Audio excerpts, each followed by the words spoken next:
Hey there. This is the story of George Müller, this guy. The year is 1805 in Kronstadt, Germany. George Müller is born. He's a baby! As a young boy, George was not the saint he was later in life. In fact, he was a thief, a liar, and a gambler. Poker. Fast forward a couple years. George is now 14 and his mother is very sick. What could he possibly decide to do? I'll give you a second to guess. Time's up! If you guess sit by his dying mother and care for her every need, wrong! If you guess gamble and drink with his friends, there is something physically and mentally wrong with you. You should get your brain checked out. That is just so sick and twisted. His father wanted him to get a Bible degree. He eventually went to Hall to study divinity. While he was at Hall, a fellow student, Beta, invited him to a Christian prayer meeting. While he was at the meeting, George had a dramatic transformation, and after that night, he was all in for Jesus. Müller graduated missionary school. After he graduated missionary school, he went to England. While he was in England, he saw orphans. George was devastated by how many there were.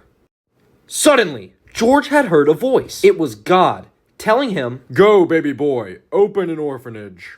And Müller said this, "Bruh, you know I only got 50 cents.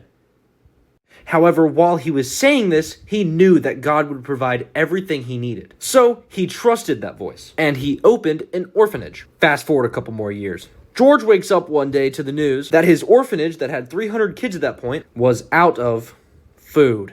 So George prays for food. Lo and behold, there is a knock at the door. George opens it to find food. However, George was not only an orphan house director, but a great missionary as well.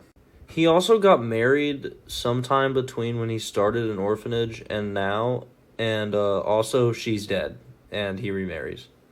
When he remarried, he decided to dedicate the next 17 years of his life, at the ripe age of 71, to traveling the world and spreading the gospel. I'm not voicing this over, it's way too long.